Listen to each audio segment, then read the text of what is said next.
Have you ever wondered what it's like to travel from Europe to West Africa as a Kenyan?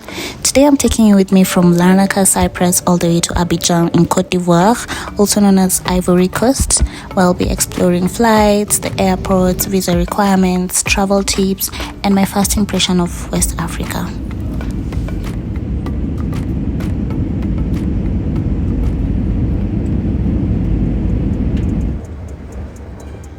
Hi everyone, welcome back to my YouTube channel. My name is Indiasi.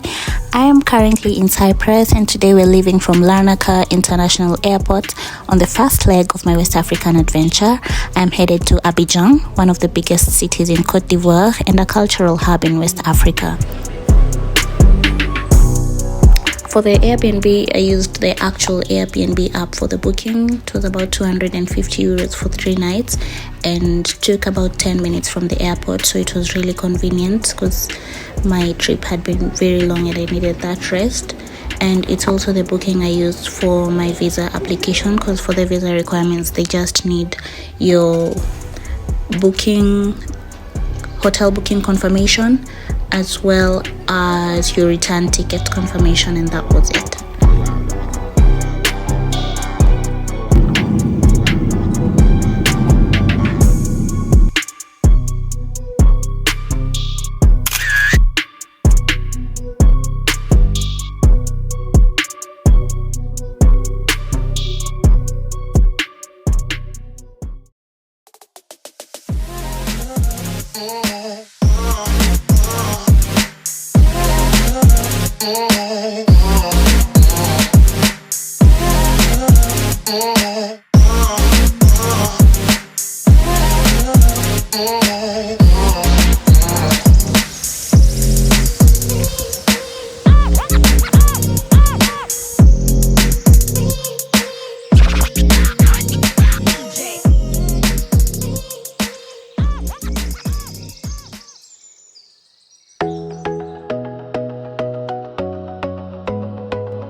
On the second day, we went to the beach. We wanted to try a few of the local cuisines.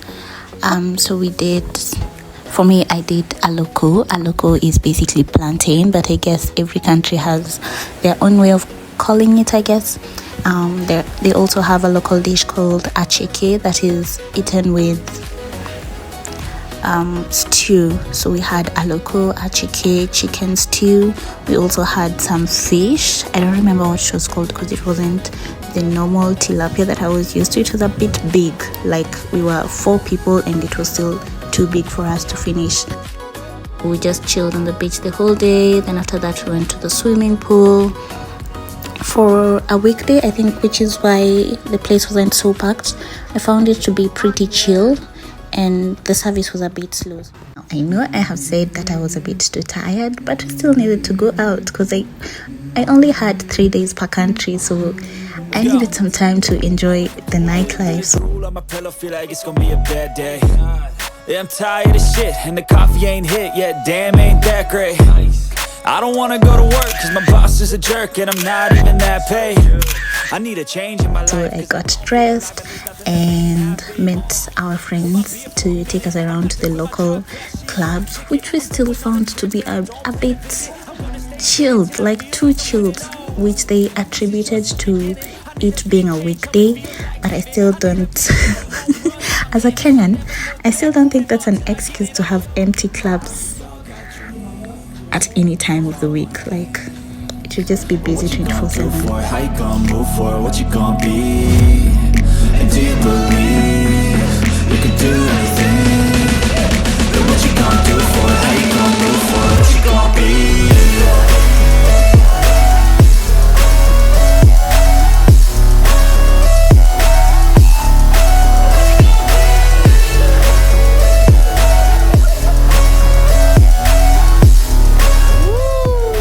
But anyway, we went through 3 different locations. We went to the first one, it was a bit empty and the music was down. The second one was more enjoyable to the local environment. As you can see here, someone was singing local music.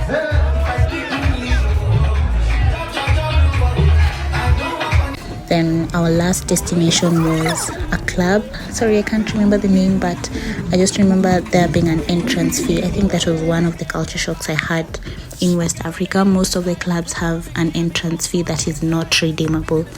So we paid about 20,000 francs. Yeah.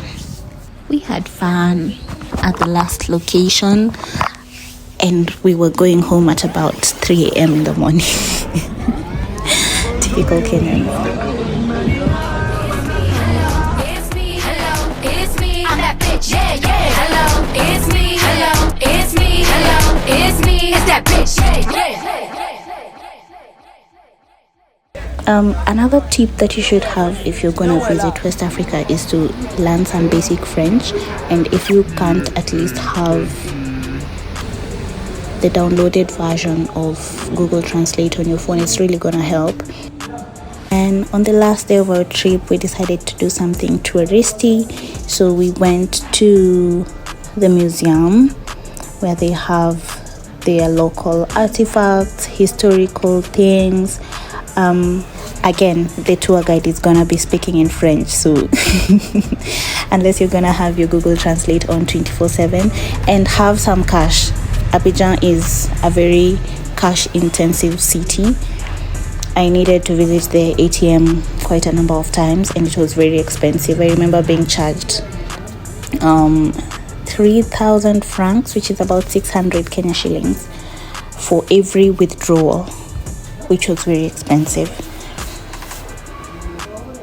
Even the entry to the museum was paid in cash. They don't accept card payments, and it is the case in most establishments. They don't accept card payments, so make sure at the airport you change your currency to the local currency.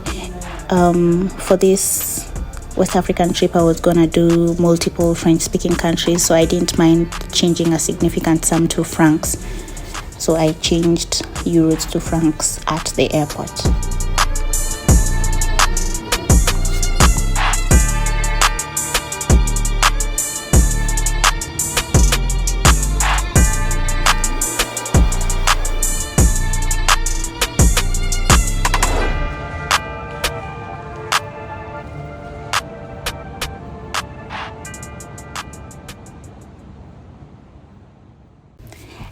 And that was it. After the museum, we really didn't have much time because we needed to catch our flight from Abidjan to Accra, and we were almost running late because there was really heavy traffic, and the Ubers are very reluctant to take you to the airport if you've not done an advance booking, and they try to overcharge you, and they take advantage of the fact that you don't understand the local language.